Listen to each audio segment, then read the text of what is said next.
You're listening to the Paleo Manifesto, an optimal living interview with John Durant and Brian Johnson.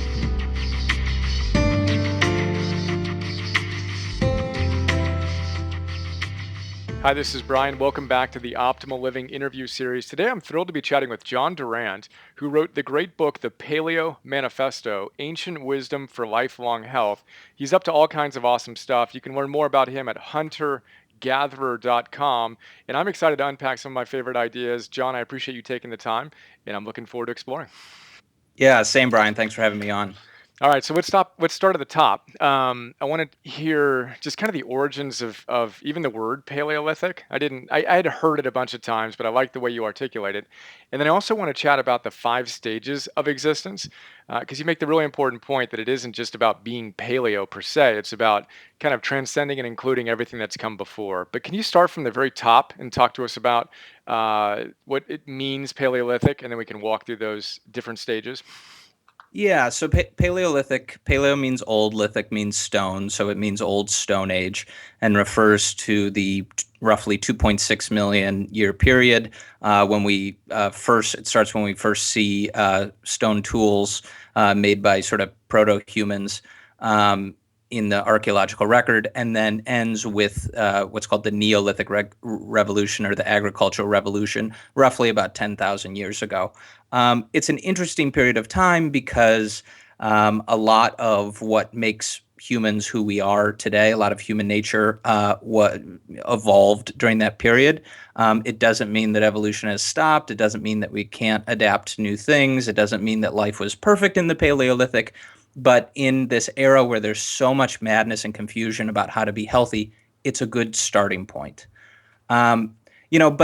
It's funny. People hear the title of my book, Paleo Manifesto, and it sort of sounds like manifesto sounds sort of ideological, like it's an ideological treatment of one era. And I think you'll agree, it's actually not. Relative to other books, or paleo books, definitely, I actually sort of downplay the Paleolithic and talk about, what we can learn about evolution as it impacts our health that came before the Paleolithic and that came after. So I will tell you that when I had initial meetings with publishers in New York around the book deal, in the very first meeting I said, the word diet will not appear on the cover of the book, and if you want it to, this is not the book for you. I can't, the diet is such a negative word. People have such negative connotations, and I love Michael Pollan, and none of his books have the word diet on the cover. And so that was sort of a, inspiration from him and homage to him.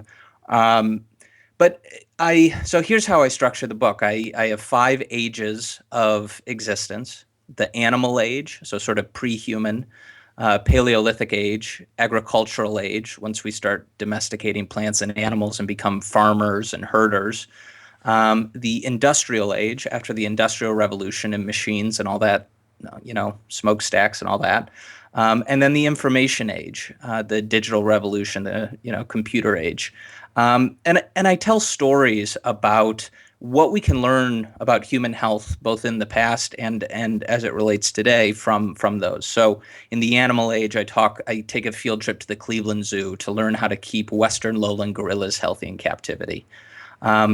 If you start with human health, everybody has opinions. It's very religious in nature. Like, it's very hard to have an honest conversation. Very few people have opinions about how to keep a Western lowland gorilla healthy. And so I got to start the conversation with these obese gorillas with heart disease in sort of a, blue sky territory where where I could bring people together rather than separate them. And, the approach that the best zookeepers in the world take is to start by mimicking the natural habitat or the natural diet of a species.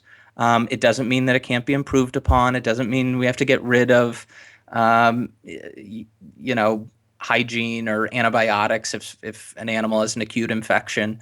But it's a good place to start. And so they actually shifted the diet of these gorillas from these basically processed pet food bars, fiber bars from hell, as I call them, I tried them. They're gross, very bland, chalky.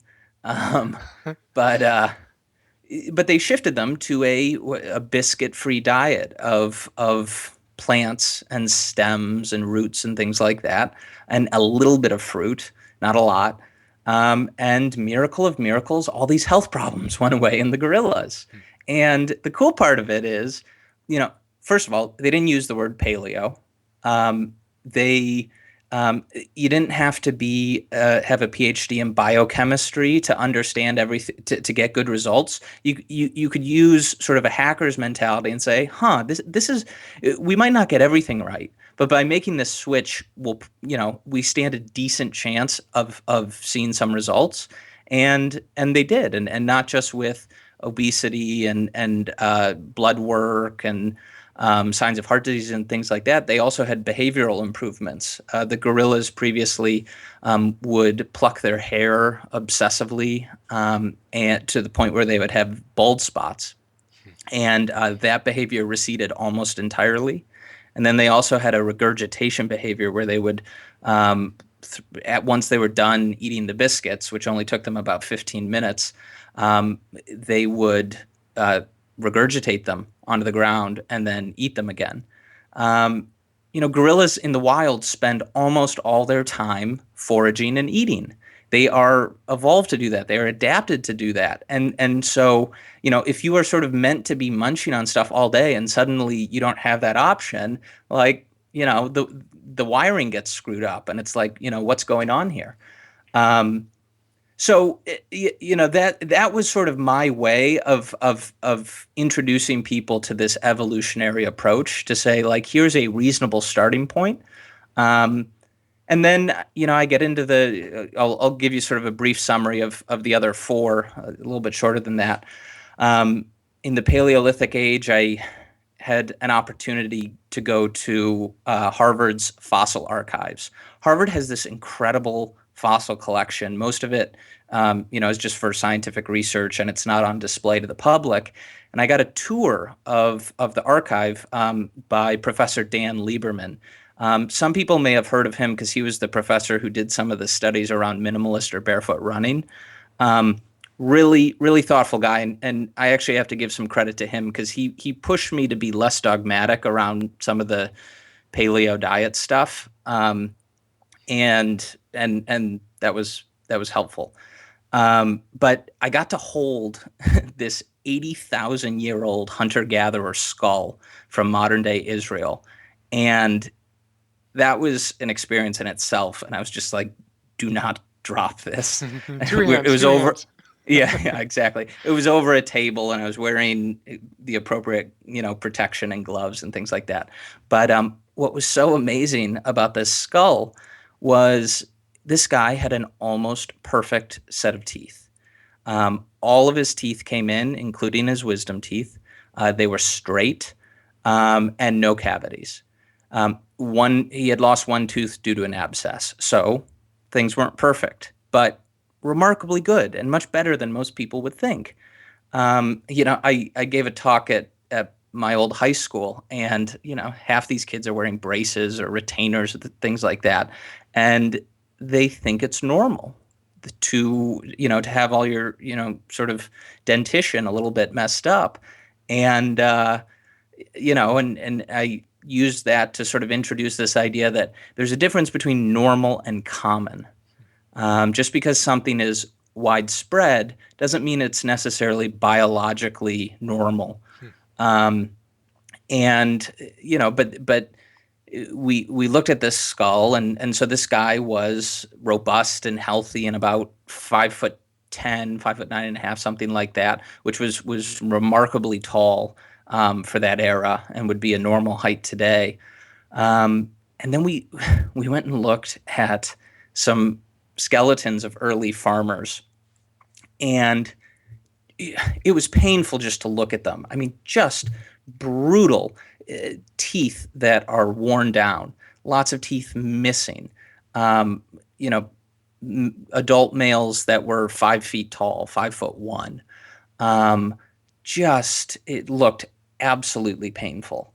And that's one of the ways that archaeologists, just on sort of first blush, if they come across an ancient skeleton, skull, if there's horrible dentition and signs of disease and is short, that's sort of their rule of thumb for, okay, this was a post-agricultural revolution skeleton. It, again, doesn't mean that everything was perfect before. Wild animals aren't perfectly healthy, but they are well adapted to to the lives that they lead. So I tell that story. Then we get into agricultural. And by the way, interrupt me at any point you want. You're on a roll. This is fantastic. All right. That's exactly all right, what I was good, hoping good, to good. do. And then, Okay. yeah, this is great. Yeah. So, but the story doesn't end there. And there's so many paleo books, many of which are very good, and I like them. But they say that the story just ends right there, and it doesn't. Things happened over the last 10,000 years, important things. And so I transition into the agricultural age, and this chapter is very religious. It talks about religion as a form of culture, and particularly as a cultural adaptation to infectious disease. So let me unpack that a little bit, because it might not make sense yet. People domesticate plants and animals. We become farmers. We settle down and sort of harvest our crops. We have to be in the same place all year to do that, pretty much. Start living in cities. And the greatest health risk in an early city, it wasn't diet. And this is where initially I was being a little bit dogmatic, because I was so focused on paleo diet. And Lieberman said to me, he's like, no, really, for a lot of people, it was infectious disease. They didn't understand hygiene. They didn't understand that germs existed. You have all these new hosts, domesticated animals, vermin, that are living in close proximity, and all these people are just dropping dead. And the thing about germs is that they're invisible, or usually invisible, and they spread via all these different mechanisms. You can get it from a slight touch, or from bodily fluids, or from a sneeze, or from eating something that's spoiled. And so it's really hard to figure out if somebody drops dead of disease. It's actually remarkably difficult until the last 100 years to figure out what caused that person to die. It was mysterious. And a lot of people back then attribute it to the gods. And they said that, this person was struck down, maybe for doing something sinful or evil. They're being punished by God or the gods. And what's interesting about this era is you start to get a few different religious groups that develop these cultural traditions around hygiene and purity codes. I talk a little bit about Zoroastrianism, which was an early Persian sort of monotheistic religion. And then I spend most of my time looking at Judaism and then offshoots of Christianity and Islam. But it's really remarkable. I went back, and I was raised in a Christian family, and a lot of Christian families, they sort of read Genesis and Exodus, and then they sort of jump to the New Testament. And so I went back and I read it's sort of odd for a guy that's like, I'm reading Darwin, I'm reading the Bible, I'm sort of all over the place. I have some contradictory impulses here, and which makes life interesting. So I go back and I read the first 5 books of the Bible, the Hebrew Bible, the Torah. And there are 3 instances of where God, commands either Jewish priests or Jewish people to wash their hands. And we sort of take that in stride as if it's kind of obvious. It is not. It was not at all obvious to people that washing your hands was a beneficial activity. In fact, if you go back and look at a lot of hunter-gatherers, there's this interesting piece on the Hadza in Tanzania where after they would slaughter an animal, they would actually cover their hands and their forearms with the intestines and sort of the gut of the animal that they killed to try to get the good basically, we think, to try to get the good bacteria from some of those animals. But they didn't have the disease risk that later people had. So this idea of washing your hands is Nobel worthy. It is a very profound insight. It is the simplest thing that people can do on a daily basis to avoid contamination and infectious disease. And and if you read, if you read the rest of, it's the disease really gets going in Exodus and Deuteronomy, Numbers, and Leviticus, Deuteronomy, and Numbers. Boy, these people were grossed out by a lot of stuff back then, right? It's like there's a lot of talk of bodily fluids and corpses and sex and washing your hands and, vermin and plague and pestilence. And you realize this was like a very real threat to them.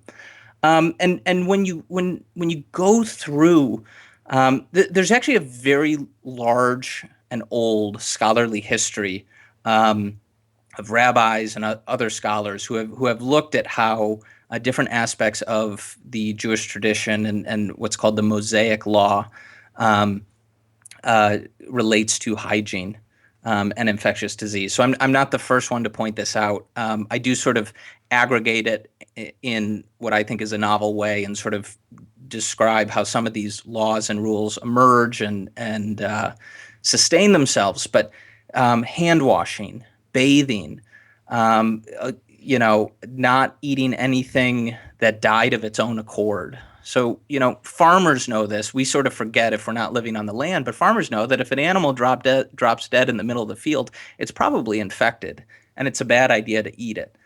A lot of people, when it comes to the kosher laws, to kashrut, they focus on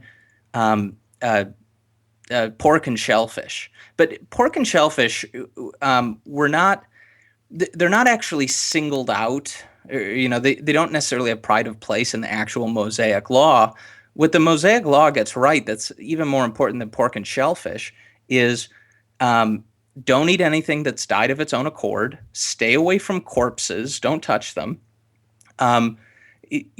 Stay away from most insects and all vermin. And insects and vermin are great ways to, that disease jumps from host to host. And a lot of the animals that are also prohibited from being eaten, like vultures, birds of prey, eagles, four-pawed animals, so like bears, lions, these are top-tier predators.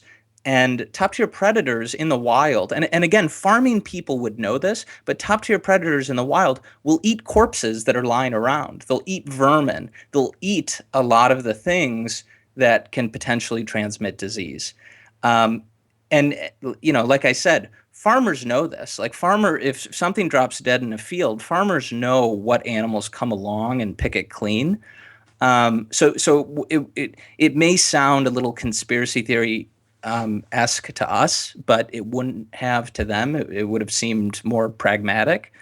Even, this is a little bit more controversial, but I like digging into some of those issues. Even when you get to traditional sexual codes, religious sexual codes, I mean, we live in an era where a lot of attitudes on that are changing. But if think about it from a woman's standpoint, 3,000 or 4,000 years ago, there are no, there's no, there aren't condoms, there are no antibiotics, and if a woman were to catch something, then she wouldn't be able to cure herself, and she could become infertile for the rest of her life. And so one decision by her or some rapacious man could completely end her line if she were to get infected with something.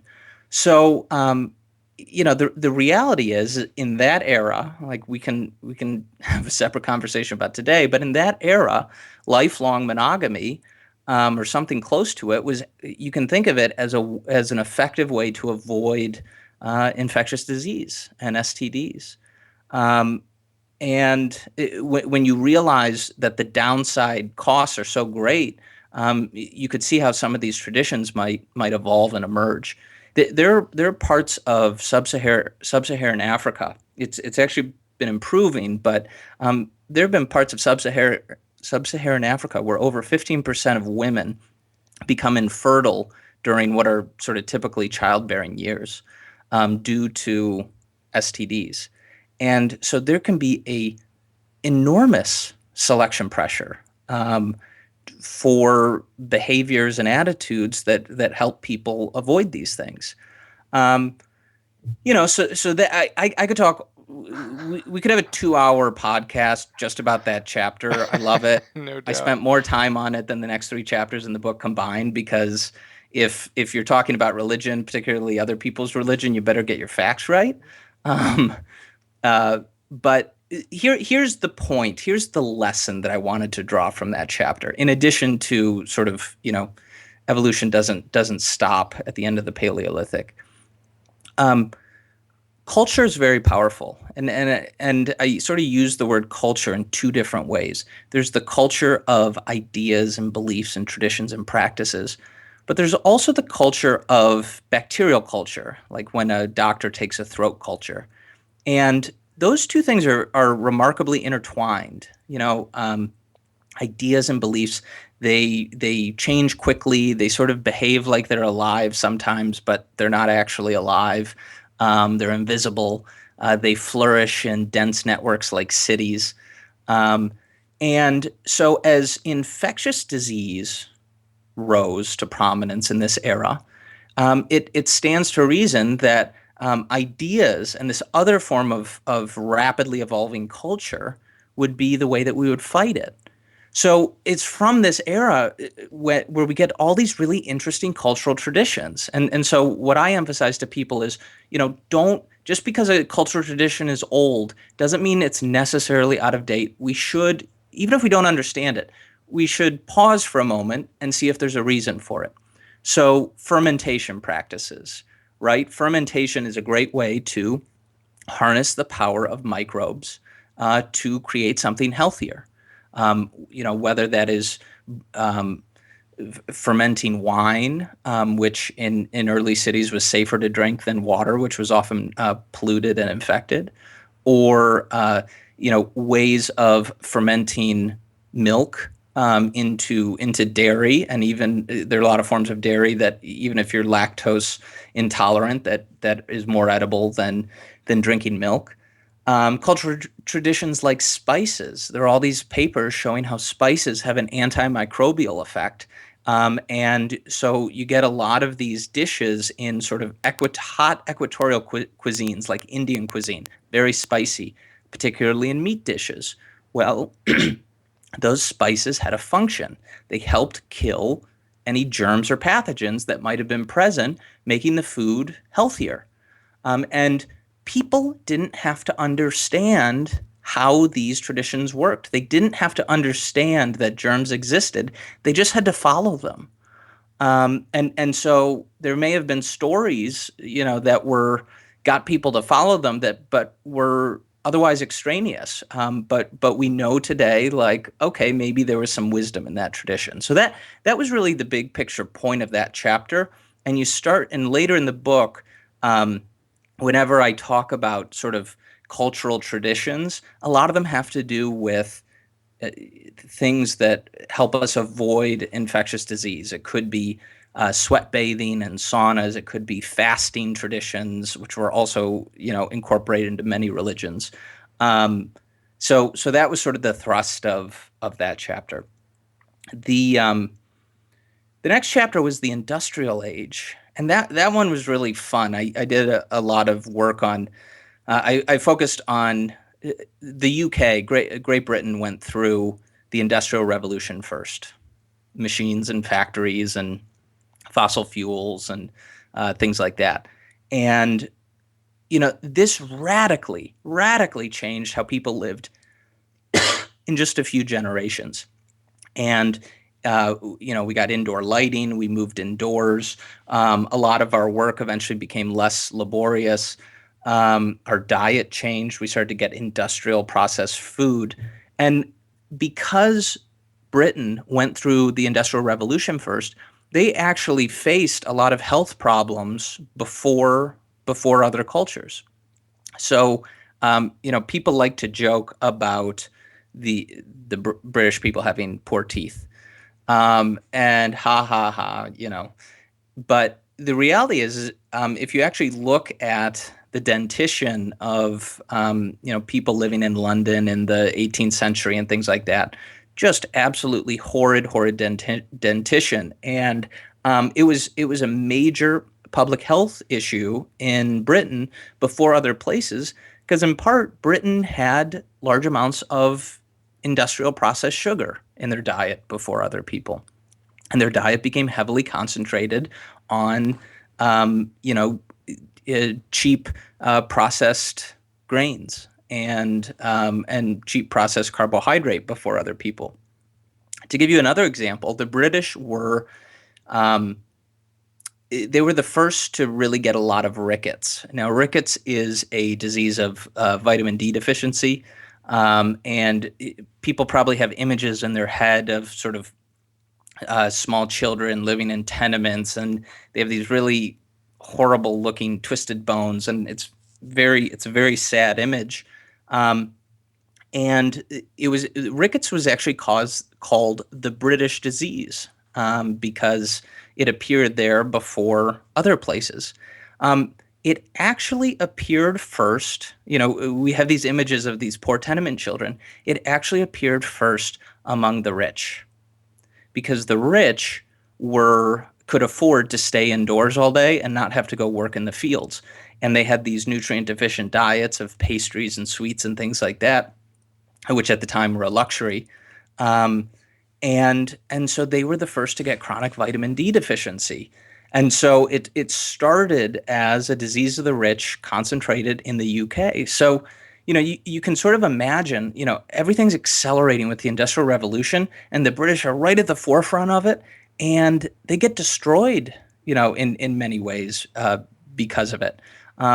So that chapter is a lot of fun. I take some shots at the British, but they at the same time, it's really remarkable. They're also known for a sense of fortitude and having a stiff upper lip, and I don't think that's an accident. I don't think it's. I think it's because these people went through so much before everybody else and sort of came out on the other end. I think that's why they developed some of that reputation for stoicism and their sense of humor. So that's that chapter, and then we get into the information age, and I start with the story about Watson and Crick and discovering the helical structure of DNA. And what's really remarkable about this, I mean, the story's been told many times, but we suddenly realize that at the heart of all biological life is this digital code, right? It's a digital code. It's not analog. It's something that can be read into a computer database very easily with basically ones and zeros, and you've got A, G, C, T as your nucleotides, and isn't that remarkable that sort of at the core of life is this sort of digital code? It's like the coolest Da Vinci Code conspiracy theory ever. And the lesson of this chapter is I talk about hackers, and I get into biohacking, which has sort of become all the rage these days, of empowered amateurs who tinker with a machine or with their body to try to learn about it and improve it. And, hackers sometimes have this image of being these rogue sort of criminal black hat types. But that's really incomplete at best. Hackers have this hands-on philosophy of tinkerers. You don't get your smarts from getting a PhD and a bunch of book knowledge. You get your smarts from getting your hands dirty and, grasping it and sometimes, breaking a computer or a radio or whatever you're working on. And that's how you really get an in-depth knowledge of a system and how it works. So it's actually very empowering for everybody listening to this. You might not have a PhD in biochemistry. That's okay, right? You can still become an expert in your health and your body, even if you're not poring over, the statistical details of every new study that comes out. You can run experiments on yourself where you change one variable and you look at the outcome. And if on different measures you feel healthier, look healthier, perform better, then guess what? You're probably healthier. and you are engaging in a form of the scientific method. And you're a scientist, right? So this is very cool. Like, I feel like the sort of like cheesy sixth grade science teacher getting all excited about it, but it's true. Like we can all be scientists. We can all participate in the scientific method, and run experiments on ourselves. And the other lesson from that chapter is that information, if you think about the body as this information processor, sort of like a computer, sounds a little esoteric, but um, we have to remember that the body has sort of been programmed by evolution, by our experience, um, and we need to understand that programming. We're not just a factory, burning fuel for energy. People have this notion of energy that's sort of like a fire burning inside of you. Your metabolism, it's speeding up or slowing down. It's a motor in a car. It's a factory. And these are, if you notice, these are all sort of like mechanical industrial era metaphors. But if you step back from it and you think about it, okay, what are two of the ways that reliably cause people to feel like they have a lot of energy? One is, sun comes in your room in the morning and you wake up, hopefully you've gotten a good night's sleep and you feel energetic. Well, it's not that the factory is burning hotter at that point or you've put another log on the fire. It's that the sunlight signals to your brain it's morning, and that information signal kicks off this whole sort of cascade of hormonal effects in your body that basically utilizes energy and wakes you up. And so it's not about drinking an energy drink or eating some sugar. Another way that people get a lot of energy is if there's a threat. If you're attacked or if you're scared, suddenly adrenaline flows through your body, and you're rearing to go. And they have these stories of 45-year-old mothers who lift the car off of their child or something like that in an accident and things like that.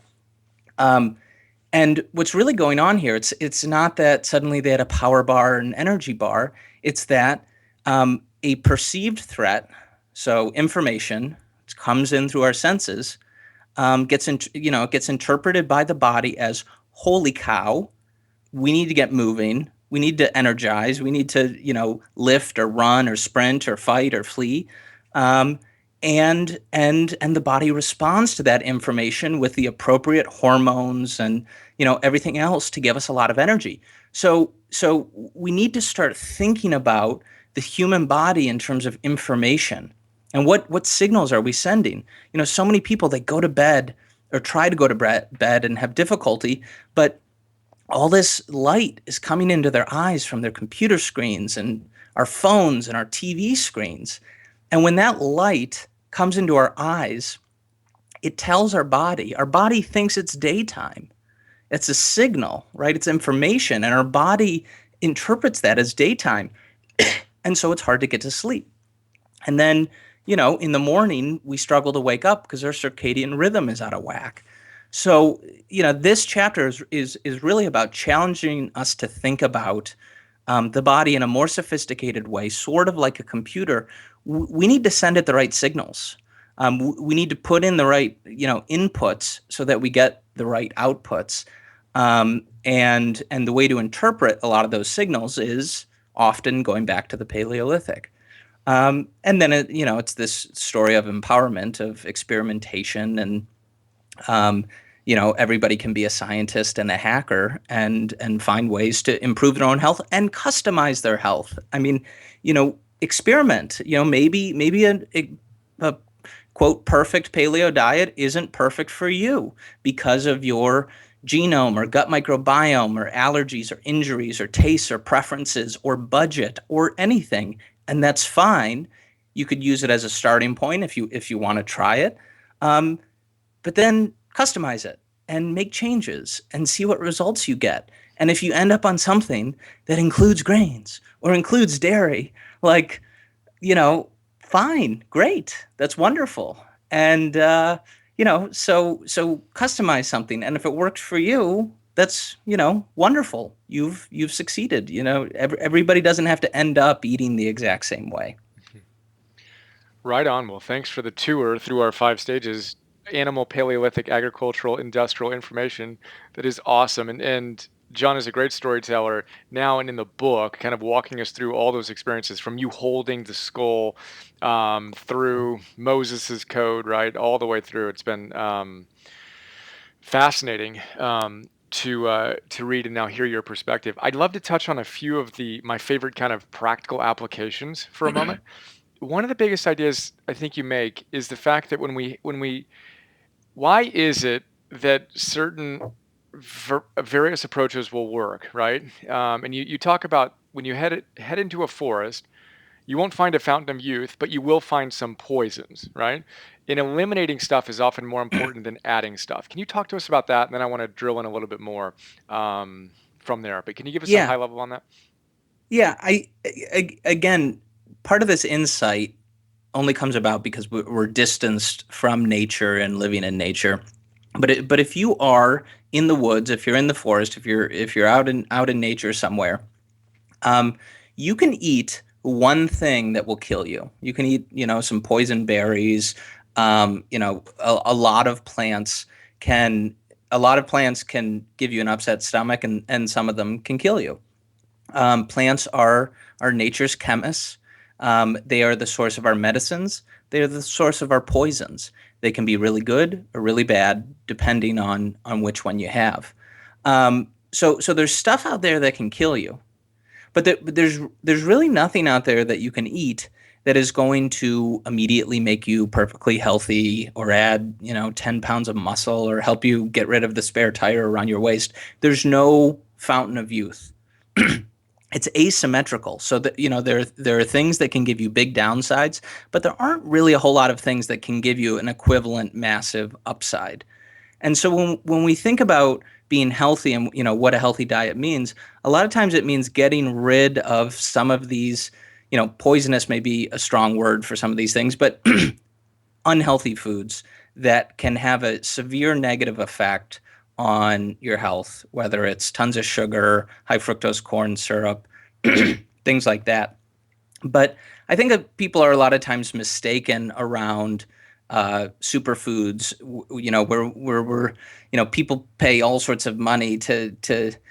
There are foods that have a lot of nutrients in them and have more nutrients than others and are more nutrient dense. So I believe in superfoods in that sense. But eating one superfood on one day, usually for people today, if they don't have any micronutrient deficiencies, it's not going to, turn you into Superman or Superwoman overnight.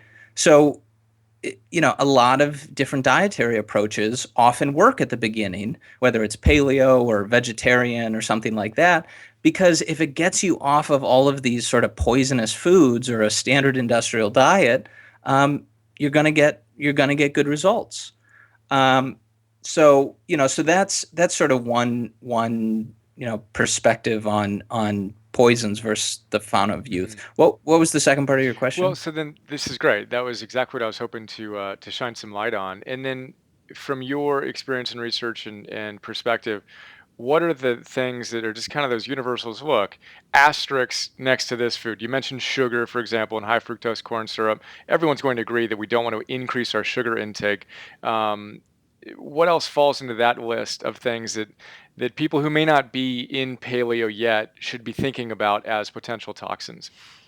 Yeah, so my framework for food recommendations actually follows those, some of those ages. So what we call processed food is really industrial food. It's these foods that came into an existence with the Industrial Revolution. So it's not just sugar. It's this refined flour, these industrial vegetable oils, seed-based vegetable oils like canola, um, which only basically came into existence 25, 30 years ago. These are the foods that we have had the least amount of time, just a few generations to potentially adapt to, and it's just not enough time to adapt. And so this is where pretty much everyone agrees. You go an age earlier to the agricultural age, this is where there's a lot of disagreement in among different dietary gurus and things like that. This is where paleo folks say, like, remove grains and dairy, which were the two biggest novel additions to the human diet. There are a lot of paleo people who flex more on dairy. We're also in America, and a lot of, and if people have European heritage and are lactose tolerant, it's part of their culture, they can probably digest it better. But those are grains and dairy are the two big novel additions from the agricultural age.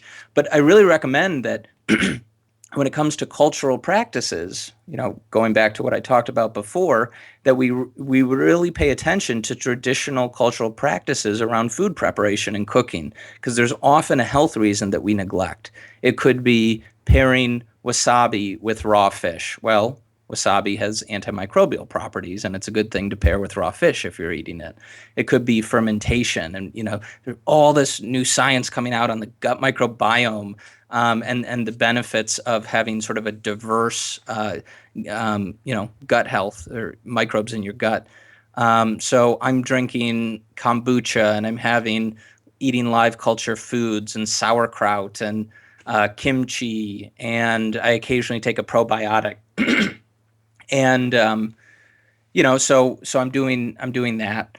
And then you go back another age to the Paleolithic, and that's where I sort of base the foundation of my diet, the types of food groups that would have been available in the wild: meat, fish, leafy vegetables, roots and tubers, nuts, seeds, eggs, honey, things things like that. Of course, the foods in the grocery store have changed since then. They are not exact replicas of what exists in the wild, but it's practical and it's close enough for most people's purposes. So that's sort of my sort of approach to dietary choices. Yeah, that's awesome. And again, we could talk about that not only for hours but for weekends. Yeah. So, what's your favorite practical tip that you kind of applied to your own life that you think people might find really useful in your research and experience? I love cold exposure. It could be a polar bear swim. It could be a cold shower, a cold plunge. I call it my reset button. And I try to develop, my life is plenty stressful as an entrepreneur and author, excuse me. And so I like to have things in my life where if I'm stressed out, I can get back to a good place and try to develop those habits and rituals to sort of recenter myself. And cold exposure does it for me. In the morning, if I'm tired, if I haven't gotten enough sleep, 30 seconds in a cold shower, and maybe I've already had part of a hot shower, it brings me right back to attention. If I am in a bad mood, I will, in New York, when I was in New York, I'd go to the Russian baths and I do the sauna and the cold plunge. If it's New Year's Day, and I've done this, the Coney Island polar bear swim. Many people have had a little too much to drink the night before. Taking a dip in the Atlantic in January is a great way to get over a hangover. So I love cold exposure. I think it's great to work out when you're a little bit cold. You can just remove one article of clothing relative to what you would typically wear. Always pay attention to fingers and toes and your appendages, because that's where your circulation, is worse and you need to watch out for. But cold is really important, and most people aren't cold anymore. I mean, a lot of people, the coldest parts of their lives is when the air conditioning is on too cold. And it is a really a really important part of our physiology, and really heat production is the top source of energy expenditure in our bodies. And people talk about exercising all the time, but producing heat is actually a bigger, requires more energy than movement. So cold's really important. I think intermittent fasting, I know there have been articles about it and some media about it over the last 3, 4, 5 years. I still think it's underrated. Not necessarily these long extended juice fasts or whatever. 18, 24 hours, nothing but water, tea, a little bit of coffee if you're an addict, and and drink it regularly. But there's I see a new study coming out every week, showing some, previously unheard of beneficial effect of like a little bit of fasting. And, not eating, we think of it as nothing, but it's really something. It's a period of time where our body goes through a lot of repair mechanisms, and that's really important. I also find that it helps me once you start to initially the first time people fast for a little bit, they get a little bit lightheaded because a lot of people are addicted to sugar without really realizing it. But I find I have incredible mental clarity when I haven't been eating. I usually don't eat much or anything in the morning. So funny story. So I was on Colbert a few years ago, and it, that was a very intimidating experience. I had never been on TV before, and then going right into the hot seat with Colbert. He gives one of the hardest interviews on TV, and I didn't sleep well the night before, and I didn't take a sleep aid or anything like that. I got about 4 hours of sleep, and they tape at about 7 o'clock in the evening. And so I was concerned when that morning, because I thought, boy, I don't really know the timing of all this. And if I try to drink a bunch of coffee, like maybe I mistime it and I'm coming down, or I'm a little sort of scattered and on the fritz. And so I didn't want to rely on coffee, but I knew that if I was going to be eating a lot, I'd be sleepy. And so I fasted that day. I had a little bit of pastrami at about 8 a.m. in the morning, and I didn't eat anything until after the show. They had, I was in the green room, and it was like, treating me like a celebrity, and I'm eating it up. This is so cool. And they have this like fruit and cheese and cracker tray, and they immediately got all embarrassed because they're like, "Oh, you don't even eat most of the stuff on here." And I was like, "It's fine. I'm not eating anyways." And I had a little green tea and went on. But I was used to this. I had done it before. I was doing this regularly, and I was clear-headed and alert and awake for the interview. But you tell most people like don't eat for 12 hours and then perform, in front of on national TV, and people would freak out. But I was actually more comfortable in a fasted state. That's awesome. So good. And again, it's another one of the fun stories in the book. What have we not talked about that you think is a highlight from a practical perspective? Well, the social stuff, I talk to all these people who are trying to make changes, and I see it with myself is your social network has a profound influence on who you are as a person and the changes that you try to make. And there are some people who are very disciplined and can sort of make a life change in themselves and not change anything around them, and that's great, and people do that. But so many people who, a lot of people who try to quit smoking, they have much more success if they're changing jobs or moving homes or something like that. When you embark on a journey to become healthier, pay a lot of attention to who you spend time with. I don't mean this in a negative way about people in your life, but it really is true that you are an average of the 5 people that you spend the most time with. Build relationships with people who care about the things that you care about. And that's not just true about health. It's true about career. It's true about values. It's true about everything.